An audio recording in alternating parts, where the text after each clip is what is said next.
Welcome back to BVM Sports Chalk Talk. This is Scott Procter alongside Matt Morris and Lucas Semb. In this episode, we'll be taking a look back at Week 11 of the college football season and a couple matchups that caught our eye. We'll start here with Lucas as we talk a little bit about Notre Dame and Boston College. Yeah, I was following along with Notre Dame and Boston College this week. I wanted to see how Notre Dame would follow up their upset win over the number one Clemson Tigers. And I'm not so sure they did it in commanding fashion. Boston College is a team you're going to get away with making mistakes against.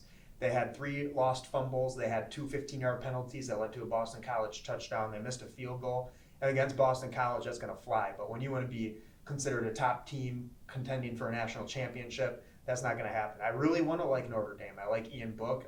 Ben Skowronek, he had 3 touchdowns in the first half against Boston College. He's the second guy in 15 years to do that. The last one being Chase Claypool against Navy last year. I think they have a lot of good pieces, but they're going to have to be better against teams you should be dominating if they want to be considered a top contender. No, I don't disagree with you, but I will say that I think when you play ugly games and you have when you play an ugly game like that, the better team will still win, and I think that's what it showed. Is Notre Dame was able to, in a game that I guess you could call a trap game. Against BC, where there's a lot of historical, kind of animosity and some rivalry there. Those are the games where, Boston wanted to, ruin Notre Dame's season. And Notre Dame did play into that a bit, but they are still good enough and they recovered enough to get the win and keep moving forward. So I am very excited about Notre Dame this year. It's nice to see Notre Dame playing well. It's nice to see them beat Clemson, and going into that second matchup probably at the end of the season, Notre Dame's going to be exciting. No doubt. I mean, I'm kind of right there with you guys. Notre Dame is live when we're talking about the college football playoff and winning a national championship. Chiefly due to Ian Book. They have a game-changing quarterback who can affect the game, with his legs and his arm.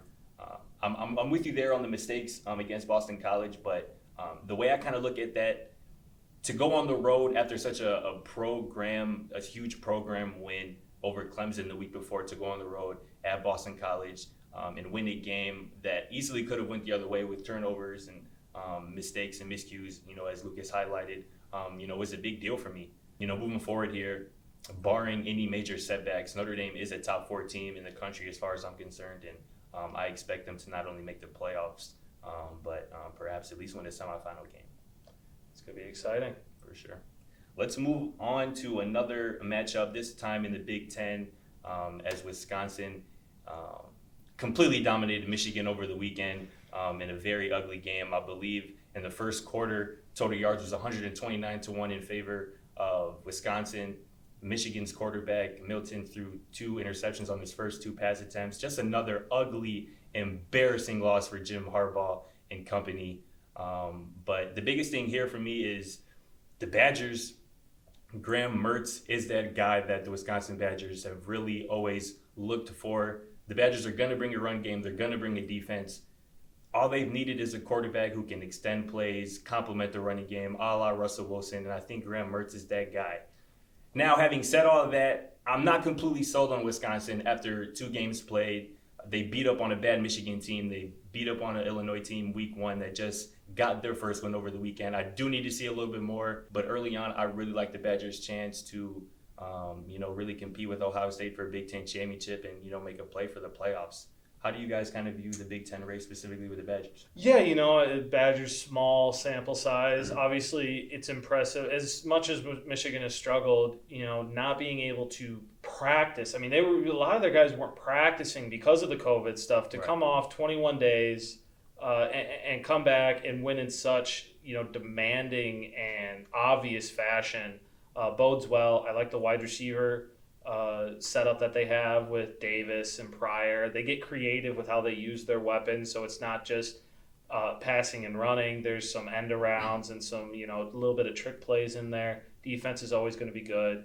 But let's see what they do against Northwestern, and a team that actually is playing well and is undefeated and is also ranked. So I think that they'll beat Northwestern, but let's wait and see what the Badgers can do. But it's really promising and really exciting in Madison.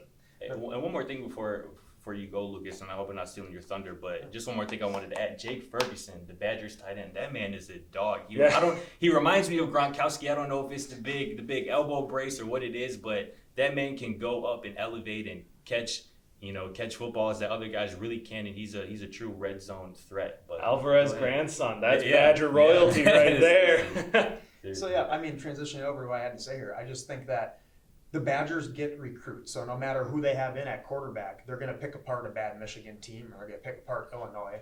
But this is the first time that I've ever felt confident and comfortable with a quarterback. I mean, you can still pick teams apart without completing 80% of your passes. And Mertz is completing nearly 80% of his passes, 7 touchdowns, no interceptions. He's been playing flawlessly. And now you put weapons around him. They always have the running backs, like you said, or running back you.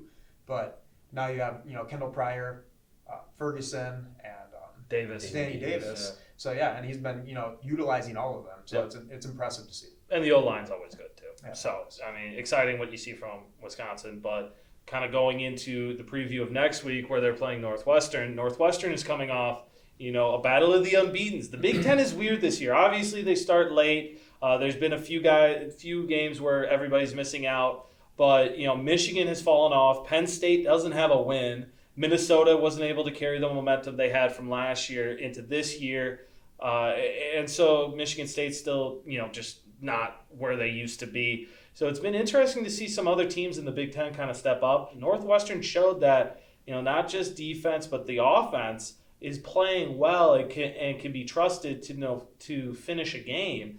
And so going into what is looking to be the battle of the Big Ten East Division against Wisconsin, when the Badgers come into Chicago and battle Northwestern at home, it's going to be exciting to see what they do. I don't think that the Badgers lose, but Northwestern is going to give them a game. And moving forward, Pat Fitzgerald is a great coach. He loves Northwestern, and he's got those guys playing well. And I'm excited to see what Northwestern can do to keep winning this season and maybe carry that on into the next season as well.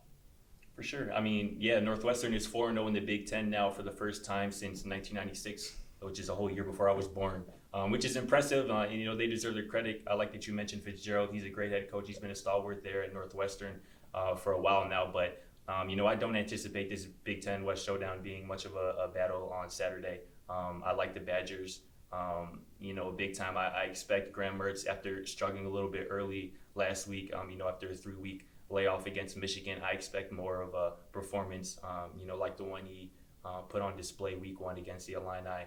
The Badgers just have too many playmakers on the defensive side of the ball, and I think they'll make things very difficult, on Peyton Ramsey, who's already thrown, 4 interceptions, just through 4 games here this season. So Northwestern's defense is nice. I like that you pointed that out. I think they'll keep things close early on, but the Big Ten West is the Badgers division.